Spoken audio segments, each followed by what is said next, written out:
So, ayun na nga, after ng labanan natin, nag-randomizer ulit, diba? Yung twist na magaganap for the next round. Tapos, biglang pinakita unknown girl and boy. So, parang duet, no? Ano ba yan? Parang Ano it's a big tingin mystery. niyo? Ano masasabi mo, Indigo? Parang trio. Ate, dalawa nga eh. Dalawa nga, ano, trio? Tapos trio? Teka lang. Oo nga. Sabi ko, what if my clash? Ay, may magdodoble kara daw ng isa, di ba? Sino Baka yan? magdidikit silang dalawa. Tapos kakalaban sa isa. Tama. May tama ka, Bien! May tama. Antok lang to. Antok lang Tama, to. tama. Hindi, yun nga yung inisip ko kasi if 9 tayo tapos magiging duet, either baka nga mag-clash back. Pero ang Oh aga my pa. God. Pero masyado pa maaga. Pero kasi, masyadong nang maaga na maglaban-laban tayo ng tayo-tayo eh.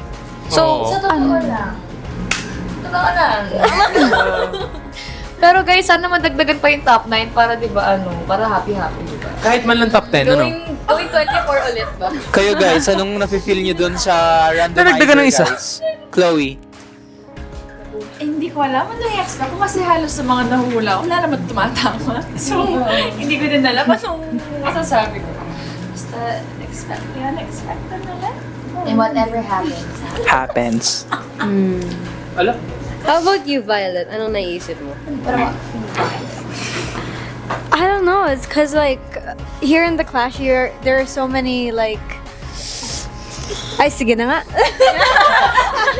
No, Speak it fluent Tagalog. Yes. Kasi dito sa The Clash. Well, marunong pala mag-Tagalog. Salamat.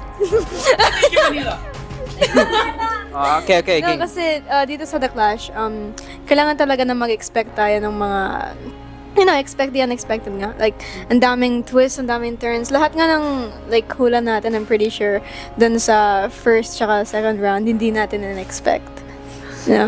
So, May mga hunches ako na tumama, pero hindi ko in-expect talaga na parang ganun ka-specific. Alam mo yung parang sinabi ko sa kanila, guys, I think it's just too simple if ganun na nga lang talaga. What if tayo pala? And then, nasa dulo lang talaga kasi ng dila ko pero hindi ko binabanggit sa kanila. And it actually happened. Pero I don't know, I didn't know how specifically.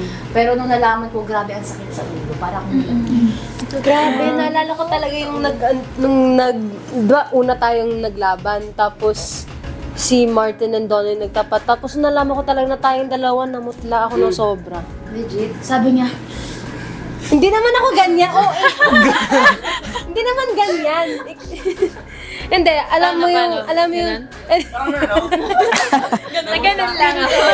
Parang namutla ng kakainom ng suka? Haha! Nakakatawa yun? Sorry guys. Hindi kasi Pagod. alam mo yung feeling pag kilalaban mo talaga yung one of the closest friends mo. Like, hindi mo talaga na-expect. Parang at the back of your head, at the back of your mind, parang makakalaban ko rin naman siya, pero ang aga. Super. Like, hindi mo na natakot, pero like, Ay! Hindi natakot Hindi daw siya natakot. hindi naman sa Hindi daw siya natakot. friend. Ay, friend? Hindi, parang, nalungkot ako ng sobra. lang ako kasi, Super, oo. Alam naman namin yung kakayahan ng isa't isa. And the fact na kami pa yung nagtuturuan, kung kami pa yung mga nag-a-advisean, di ba? We just gave it our all. Life is full of possibilities, pero here we are now. bars. Yun. Bars.